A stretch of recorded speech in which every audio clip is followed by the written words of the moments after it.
পারমাণবিক অস্ত্র ভান্ডার আরো আধুনিক হচ্ছে, একই সঙ্গে সম্প্রসারণও করা হচ্ছে।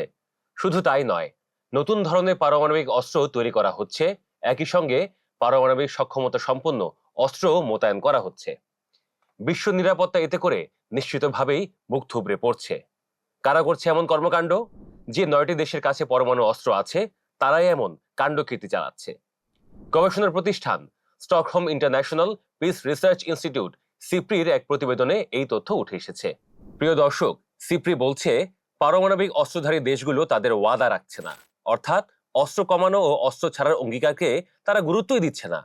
কোথায় অস্ত্র কমাবে তা নয়, উল্টো নিজেদের পারমাণবিক শক্তির মহড়া দিচ্ছে। একটি দেশ যখন তাদের পারমাণবিক প্রযুক্তি উন্নত করে, তখন তার প্রতিপক্ষ দেশগুলো নিজেদেরকে অনিরাপদ মনে করে। যেমন আমেরিকা তার অস্ত্র বাড়ালে রাশিয়া ও উত্তর কোরিয়া বাধ্য হয়ে তার সক্ষমতা বাড়ায়। একইভাবে চীন তার অস্ত্র বাড়ালে ভারত বাধ্য হয়ে নিজের সক্ষমতা বাড়ায়। এই সক্ষমতা অস্ত্র বাড়ানোর, অস্ত্র তৈরির।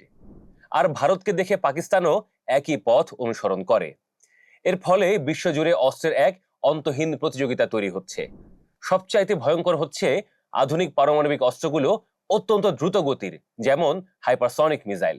কোন দেশের রাডার বা এআই প্রতিরক্ষা ব্যবস্থা যদি কোনোভাবে ভুল সংকেত দেয়, তবে সিদ্ধান্ত নেওয়ার জন্য মাত্র কয়েক মিনিট সময় পাওয়া যাবে। এই অল্প সময়ের ভুল বোঝাবুঝির কারণেই আকস্মিক পারমাণবিক যুদ্ধ শুরু হয়ে যাওয়ার ঝুঁকি আগের চেয়ে অনেক বেশি বেড়েছে। বলা হচ্ছে পরমাণু অস্ত্রধারী প্রায় প্রতিটি দেশই তাদের পুরনো মিসাইল ও প্রযুক্তি বাদ দিয়ে নতুন হাইপারসনিক মিসাইল, স্টেলথ সাবমেরিন এবং কৃত্রিম বুদ্ধিমত্তা বা এআই নিয়ন্ত্রিত অত্যাধুনিক প্রতিরক্ষা ব্যবস্থা তৈরি করছে। বলা হচ্ছে ইউক্রেন যুদ্ধ, তাইওয়ান নিয়ে উত্তেজনা এবং মধ্যপ্রাচ্যের অস্থিরতার কারণে পরাশক্তিগুলোর মধ্যে পারমাণবিক অস্ত্র ব্যবহারের হুমকি এবং ঝুঁকি দুটোই আগের চেয়ে অনেক বেড়ে গেছে। অস্ত্র নিয়ন্ত্রণের জন্য অতীতে বিভিন্ন ঐতিহাসিক চুক্তি হয়েছিল, বর্তমানে সেগুলো কেউই পাত্তা দিচ্ছে না। অনেকে সেসব চুক্তি থেকে নিজেদেরকে বের করে নিচ্ছে। দর্শক, 1968 সালে একটি চুক্তি হয়েছিল। চুক্তির মূল উদ্দেশ্য ছিল ধীরে ধীরে বিশ্বকে পারমাণবিক অস্ত্র মুক্ত করা। কিন্তু সুপার পাওয়ারদের বর্তমান আচরণ এই চুক্তির নৈতিক ভিত্তিকে ক্রমশ দুর্বল করে দিচ্ছে। ফলে অন্যান্য দেশ যাদের পারমাণবিক অস্ত্র নেই, তারাও নিজেদের সুরক্ষায় এই অস্ত্র তৈরির দিকে মনোযোগ দিচ্ছে। যেমন ইরান ও দক্ষিণ কোরিয়া। এই পারমাণবিক কর্মসূচির পেছনে ট্রিলিয়ন ট্রিলিয়ন ডলার খরচ করছে পরমাণু অস্ত্রধারী দেশগুলো। সমালোচকেরা বলছেন, বিশাল এই অর্থ যদি দারিদ্র বিমোচন, স্বাস্থ্য খাতের উন্নয়ন, শিক্ষা খাত, জলবায়ু পরিবর্তন মোকাবেলায় খরচ করা হতো, তাহলে বিশ্বের চেহারা বদলে যেত। সাধারণ মানুষের মৌলিক চাহিদা বাদ দিয়ে ওই দেশগুলো অস্ত্রের পেছনে অর্থ ঢালছে। আরেকটা ইন্টারেস্টিং ব্যাপার কি জানেন দর্শক? পরমাণু বিজ্ঞানীদের তৈরি প্রতীকী ডোমসডে ক্লক বা কেয়ামতের ঘড়ি অনুযায়ী মানব জাতি এখন ইতিহাসের সবচাইতে ঝুঁকিপূর্ণ সময়ে বসবাস করছে। বলা হচ্ছে মধ্যরাতের খুব কাছাকাছি অবস্থান করছে এই ঘড়ির কাঁটা। তার মানে প্রতীকী ওই ঘড়ির সময় অনুযায়ী ভোর হলেই কি ডোমসডে বা কেয়ামত ঘটে যাবে? গবেষকরা জানিয়েছেন আনুমানিক 4012টি ওয়ারহেড বর্তমানে মিসাইল ও উড়োজাহাজে মোতায়েন করা হয়েছে।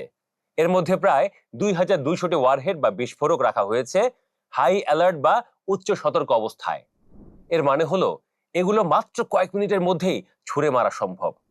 এই উচ্চ সতর্ক অবস্থায় থাকা ওয়ারহেডগুলো বেশিরভাগই আমেরিকা এবং রাশিয়ার। তবে সামান্য কিছু ফ্রান্স ও যুক্তরাজ্যেরও রয়েছে। দর্শক, পারমাণবিক বোমাওয়ালা বাকি দেশগুলোর নাম শুনবেন না? তারা হলো চীন, ভারত, ইসরায়েল, উত্তর কোরিয়া এবং পাকিস্তান। সিপ্রি বলছে চলতি বছরের জানুয়ারি পর্যন্ত মোট 12,187টি পারমাণবিক ওয়ারহেডের অধিকারী হয়েছে এই 9টি দেশ।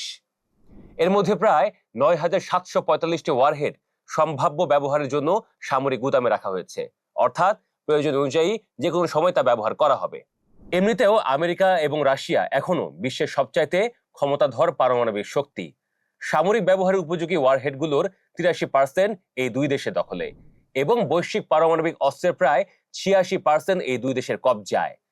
সিপ্রি জানিয়েছে যদিও এই সংখ্যা 2025 সালের তুলনায় খুব একটা এদিক সেদিক হয়নি, তবে দেশগুলোর ব্যাপক আধুনিকায়ন কর্মসূচি ভবিষ্যতে তাদেরকে অস্ত্র ভান্ডারের আকার ও বৈচিত্র্য আরো বাড়াবে বলেই আশঙ্কা করা হচ্ছে। দিন শেষে কথা একটাই, পারমাণবিক অস্ত্র দিয়ে যুদ্ধ শুরু হলে কেউই আসলে জিতবে না, কেউ হারবেও না।